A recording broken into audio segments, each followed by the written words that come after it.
Hey everyone, Victor is here, and in this video I want to talk about the Favorskii rearrangement, which is probably one of my personal favorite reactions out of all organic chemistry reactions out there. So, how exactly does this reaction work? Well, there are two classic mechanisms, and we are going to start with the most common one first.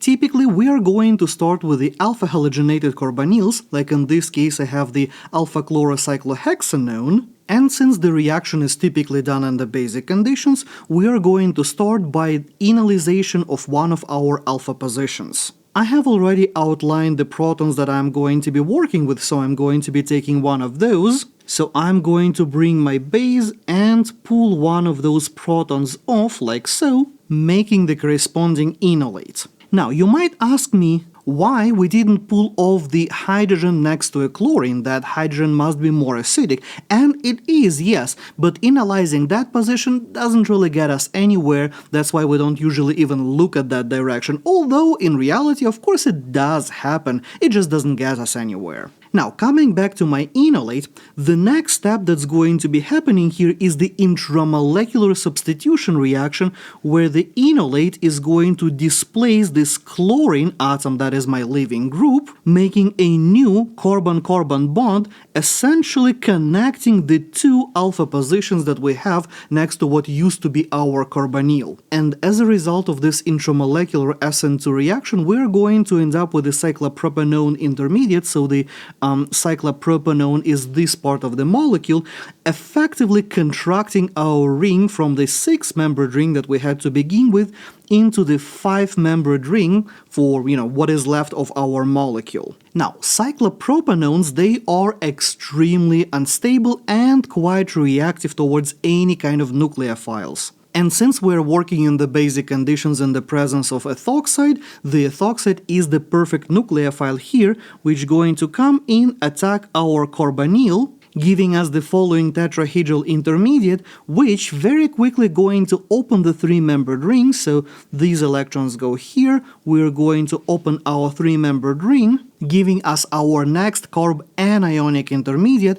which is obviously not a particularly stable species as well, and it is also an incredibly powerful base. So it will immediately snatch a proton from our solvent, which is typically an alcohol in these reactions, giving us our final product, an ester in this particular case, where the ring has contracted by one atom, so we started with a 6-membered ring, and we ended up with a 5-membered ring. So a quick recap of our mechanism. We started with a proton transfer giving us the corresponding enolate. Then we did an intramolecular SN2 reaction, kicking the chlorine out and giving us an extremely reactive cyclopropanone intermediate, followed up by the nucleophilic attack, making a tetrahedral intermediate that allows for the 3-membered ring opening, which after the final proton transfer gives us our final product. And depending on the nature of the base that we are using for this reaction, our final product can be either ester, amide, or carboxylic acid. So let's say if instead of my ester I wanted to make a carboxylic acid,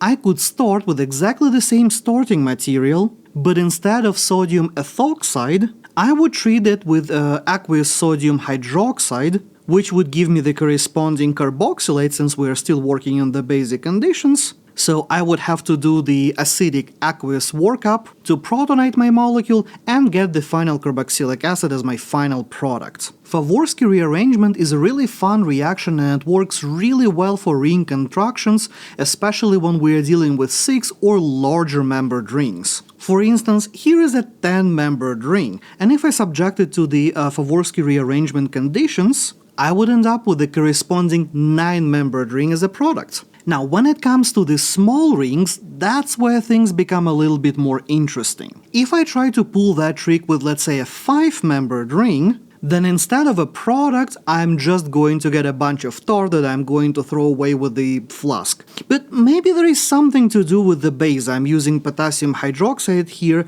What if instead of potassium hydroxide I use something different? Something like, let's say, an ethoxide. Well, in this case, The major product here is unfortunately going to be the product of the elimination, so instead of the Favorskii rearrangement, we end up with this alpha-beta unsaturated compound instead. So there is no way you can construct a 5-membered ring to make a 4-membered ring. At least examples like that are extremely rare in the literature, and I haven't seen anything reasonable about that. So if I try this reaction with, let's say, a 4-membered ring, then most likely it's going to fail as well, right?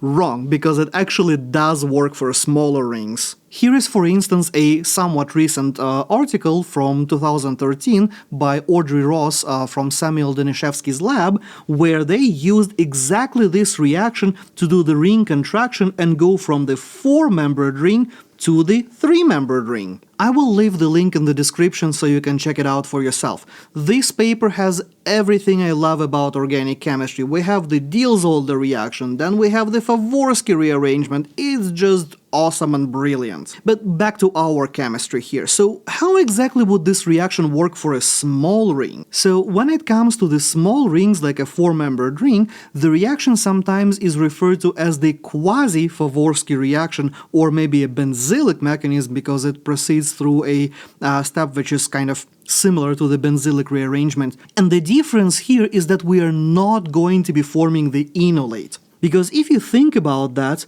forming the enolate from this position over here, if I think about the enolate formation, so let's say I imagine that I bring in the base, like let's say sodium ethoxide or something like that, and I make an enolate looking like this, well, we had a molecule that was very strained to begin with, and putting an enolate onto that 4-membered ring, that is just going to be incredibly strained. So the product here is so unstable that enolization in systems like that pretty much doesn't happen at all. Instead, what we are going to see is it's going to be a nucleophilic attack on our carbonyl, because when it comes to carbonyls on small rings, like a 3 or 4-membered ring, those carbonyls are incredibly electrophilic. And as a result of this nucleophilic attack, we are going to get this tetrahedral intermediate, and from here, the electrons on the oxygen going to collapse, and the electrons of our carbon-carbon bond, those are going to be the ones that are going to be kicking our bromine out, giving us our final product right away. And notice we are not going to be having any carb anionic intermediate in this case. Rather, you're immediately going to get an ester or carboxylic acid or whatever might have been the case depending on the starting materials. So even though reaction should not be working for a small ring like a 4-membered ring, it actually works just fine, and that's because the mechanism here is different from the classic Favorskii rearrangement. Interestingly enough, this reaction doesn't only work for cycles, but it also works for acyclic or open-chain molecules as well. So let's say I have the following pentanone chlorinated in the alpha position. And let's say, like before, we are going to treat it with sodium ethoxide. Well, in this case, we are going to pull off one of those protons that we have in our alpha position. So I'm going to show my base, I'm going to show this base forming the enolate like so. Then our enolate is going to do the same intramolecular trick that we had seen before, connecting our alpha carbons and giving us this intermediate cyclopropanone. And then from here we already know what to do. The ethoxide in this case is going to come in, attack our carbonyl, give this 3-membered ring intermediate, which going to open like so, giving us our carb anionic intermediate, which going to immediately snatch a proton from our solvent, making the final product an ester in this particular case. There are also a few regiochemical considerations that we need to take into consideration when we're looking at the Favorskii rearrangement. Up to this point, all examples that I showed you were symmetrical examples, where the intermediate is a symmetrical molecule, so it doesn't matter how we proceed with our reaction. But what if the starting material is not symmetrical? What if, let's say, we start with a molecule that looks like this?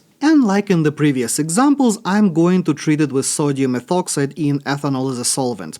Well, in this case, we are going to start with our enolization. So my sodium ethoxide is going to come in, pull one of my alpha protons like so, making me a corresponding enolate, which of course going to undergo the intramolecular reaction, kicking the chlorine out, giving me the following cyclopropanone intermediate, which going to again react with the ethoxide. Now ethoxide is going to attack our carbonyl, giving us our tetrahedral intermediate. But at this point, there is a question: how exactly are we going to open our three-membered ring? Because now the molecule is not symmetrical, this intermediate is not symmetrical, so we potentially can do two different ring openings. We can either open the ring on the right side, eventually after the proton transfer giving us the following ester, or alternatively, we can open our ring from the other side on the left side, giving us this product after the proton transfer. And while both of those mechanisms are possible, the experimental evidence shows that this reaction typically prefers the formation of a more stable carbanionic species, and since unlike carbocations, carbanion stability follows the opposite trend where the primary carbanions are more stable than secondary ones, which is more stable than tertiary ones, so in this case we are going to prefer the formation of the carbanion on the primary or less substituted position, which means that typically what we are going to see is the formation of the more substituted alpha position, like in the case that I have on the right side, and not the one with a less substituted alpha position, like what I have on the left. This trend does tend to break when we are dealing with the quasi-Favorskii mechanisms, the ones that don't form the enolates and they don't form the carbanions, but for the classic Favorskii mechanism, that does seem to be a trend that holds pretty well. And while we are talking about the regiochemistry of the Favorskii rearrangement, there is one other thing that I want to mention. So here are two reactions.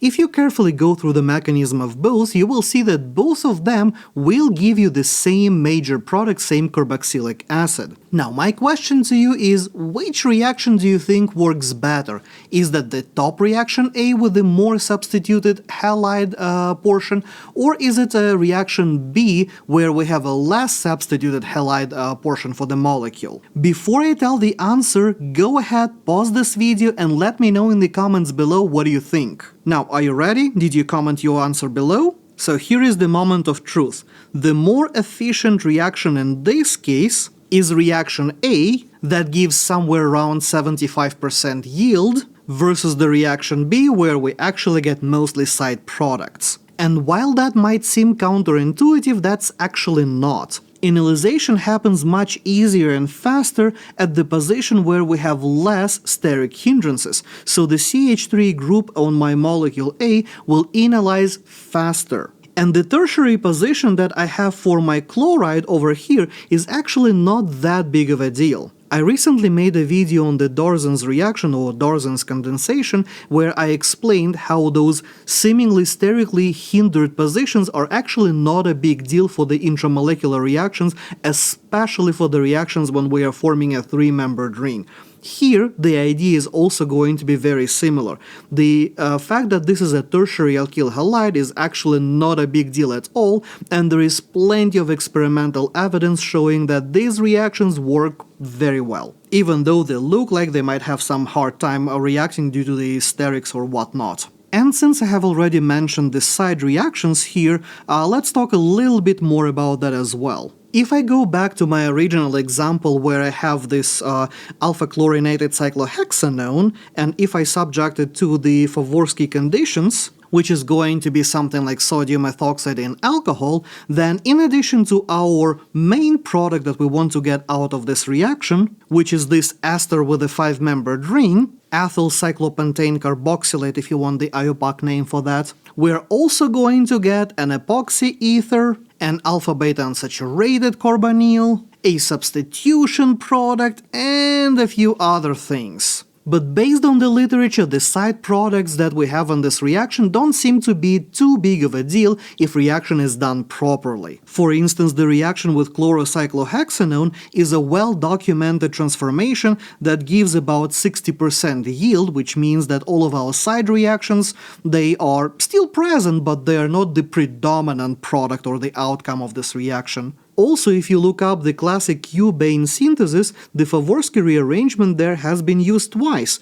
It was used over here and another time over here. Yeah, the yields were not stellar, but they were still pretty good. In the first case, the yield was 95%, and in the second case, it was 55%, which is still tolerable. So hopefully I've managed to convince you that the Favorskii rearrangement is a pretty awesome reaction, and now you understand why I love it so much. And as always, thank you for watching. If you found this video interesting, you can tell me that by booping the like button and letting me know about that in the comments below. Subscribe for more, check out this video next, and I will see you next time.